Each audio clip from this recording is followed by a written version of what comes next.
সুপ্রভাত, আবার চলে এলাম সকলের সামনে আমাদের রান্নাঘরে। আজকে আমি গোলমরিচ এগ কারি বানিয়ে দেখাবো। আমি ডিমটাকে আগে সেদ্ধ করে রেখেছি। এবার আমি আদা, রসুন আর দুটো পাকা কাঁচা লঙ্কা বেটে নেব। এবার কড়াইয়ের মধ্যে আমি গোলমরিচ আর গোটা সাদা জিরে আর বড় এলাচটাকে একটু হালকা করে ভেজে ওটা গুঁড়ো করে রাখবো। এবার আমি তেলের মধ্যে নুন হলুদ মাখিয়ে ডিমটাকে একটু হালকা করে ভেজে তুলে নেব। ওই তেলের মধ্যে একটু ঘি দেবো, দিয়ে দারচিনি ফোড়ন দিয়ে পেঁয়াজ কুচনোটা দিয়ে দেবো। পেঁয়াজটা একটু ভাজা ভাজা হলে তখন আদা রসুনের পেস্টটাকে দিয়ে দেবো।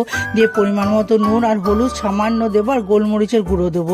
দিয়ে ভালো করে মশলাটাকে কষাবো। ওর মধ্যে টক দইটাকেও দিয়ে দেবো। দিয়ে কষিয়ে যখন দেখবো তেলটা ছেড়ে আসছে তখন ডিমগুলোকে দিয়ে অল্প জল দিয়ে দেবো।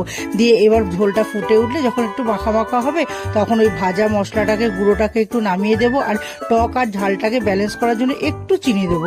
দিয়ে ভালো করে নাড়িয়ে চাড়িয়ে যখন একদম কষা কষা হয়ে যাবে, তেলটা ছেড়ে যাবে, তখন আমি নামিয়ে পরিবেশন করব। তাহলেই তৈরি হয়ে যাবে আমার গোলমরিচ এগ কারি।